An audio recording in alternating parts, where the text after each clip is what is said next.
जिस तरीके से इथेनॉल की वजह से नितिन गडकरी और उनके बेटे को टारगेट किया जा रहा है ना, असलियत अगर तुम्हें बताऊंगा तो तुम्हारे रोंगटे खड़े हो जाएंगे। मैं तुमसे सिर्फ 3 मिनट मांगता हूं तुम्हारे लाइफ का। इस 3 मिनट में मैं तुम्हें डेटा और फैक्ट के बेसिस पे ये प्रूफ कर दूंगा कि किस तरीके से पेड पीआर चलाया जा रहा है इथेनॉल के खिलाफ, देश के खिलाफ और मौजूदा गवर्नमेंट के खिलाफ। देखो, इथेनॉल इंप्लीमेंटेशन का जो आइडिया है ये मौजूदा गवर्नमेंट का है ही नहीं, ये अटल बिहारी वाजपेयी और यूपीए गवर्नमेंट का आइडिया था। और उस टाइम तुम्हें ये इसलिए नहीं पता चला क्योंकि तुम्हारे पास इतना ऑनलाइन एक्सेस था ही नहीं। उसके अलावा इसके खिलाफ कांग्रेस पार्टी एक शब्द इसलिए भी नहीं बोल रही है क्योंकि यूपीए गवर्नमेंट ने इथेनॉल को ज्यादा से ज्यादा सपोर्ट किया था। और इसका मकसद ये था कि जो हमारा निर्भरता है क्रूड ऑयल पे उसको कम किया जा सके ताकि हमारा फॉरेन रिजर्व जो है वो बच सके। उसके अलावा टॉप 10 इथेनॉल प्रोड्यूसिंग कंपनी की बात करूं जो कि इंडिया में ऑपरेट कर रही है, उसमें सबसे पहला नाम आता है श्री रेणुका सागर लिमिटेड, दूसरे स्थान पे आता है बलरामपुर चीनी मिल्स लिमिटेड और तीसरे स्थान पे आता है त्रिवेणी इंजीनियरिंग एंड इंडिया लिमिटेड। अब ये लमसम 1200 से लेके 1000 KLPD तक इथेनॉल प्रोड्यूस करते हैं। इसका पूरा लिस्ट यानी कि टॉप 10 इथेनॉल प्रोड्यूसिंग कंपनी का लिस्ट और ये जो पूरा डेटा मैं बता रहा हूँ वो मैंने डिस्क्रिप्शन बॉक्स में दे दिया है, तुम जाके आराम से पढ़ सकते हो। अब ये वो सारे कंपनी हैं जिनका जो टर्नओवर है वो लमसम 3000 से लेकर 30,000 तक है। अब जिस तरीके से ये कहा गया कि नितिन गडकरी ने अपने बेटे के कंपनी को फायदा देने के लिए इथेनॉल को इंप्लीमेंट किया, ये पूरी तरह गलत है। देखो, जिस कंपनी का अभी डायरेक्टर है नितिन गडकरी के बेटे, उसका नाम है श्यान एग्रो इंडस्ट्री। अब इस श्यान एग्रो इंडस्ट्री का इथेनॉल प्रोडक्शन में टॉप 10 में भी नाम नहीं आता है। टॉप 10 तो छोड़ दो, 1 से लेके 20 तक में भी स्थान नहीं है।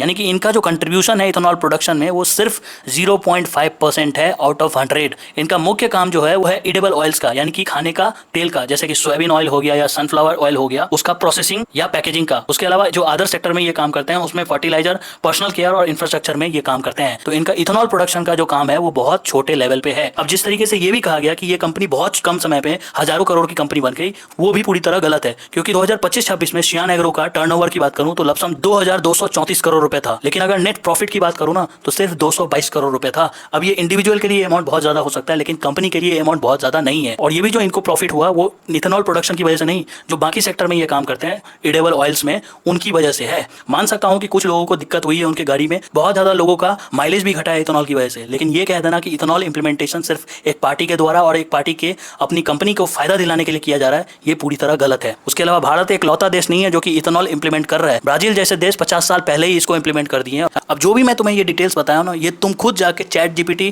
या ऑनलाइन सर्च कर सकते हो, वहां से तुम खुद सर्च करके इन डिटेल्स को वेरीफाई कर सकते हो। अगर तुम ऑनलाइन भी ये सारे डिटेल्स पढ़ के सेटिस्फाई नहीं होते हो तो तुम एस्पिरेंट वेब सीरीज के सीजन 2 के एपिसोड जाके जरूर देख लो, तुम्हें वहां पता चल जाएगा कि इथेनॉल हमारे कंट्री के लिए कितना जरूरी है। अब जिस तरीके से इथेनॉल पे पेड प्रोपेगेंडा चलाया जा रहा है ना भारी ताकतों और हमारे ऑपोजिशन की तरफ से, इसको तुम ही रोक सकते हो। मैं तुमसे ना तो फॉलो करने के लिए कह रहा हूँ, ना ही तुमको मैं कह रहा हूँ कि इस वीडियो को लाइक करो। इस वीडियो को प्लीज शेयर कर दो क्योंकि शेयर करने से ज्यादा कंटेंट क्रिएटर तक पहुंचेगा और ज्यादा से ज्यादा कंटेंट क्रिएटर डिटेल्स को पढ़ के वीडियो बनाएंगे ताकि ज्यादातर लोगों के पास पहुंच सकेगा।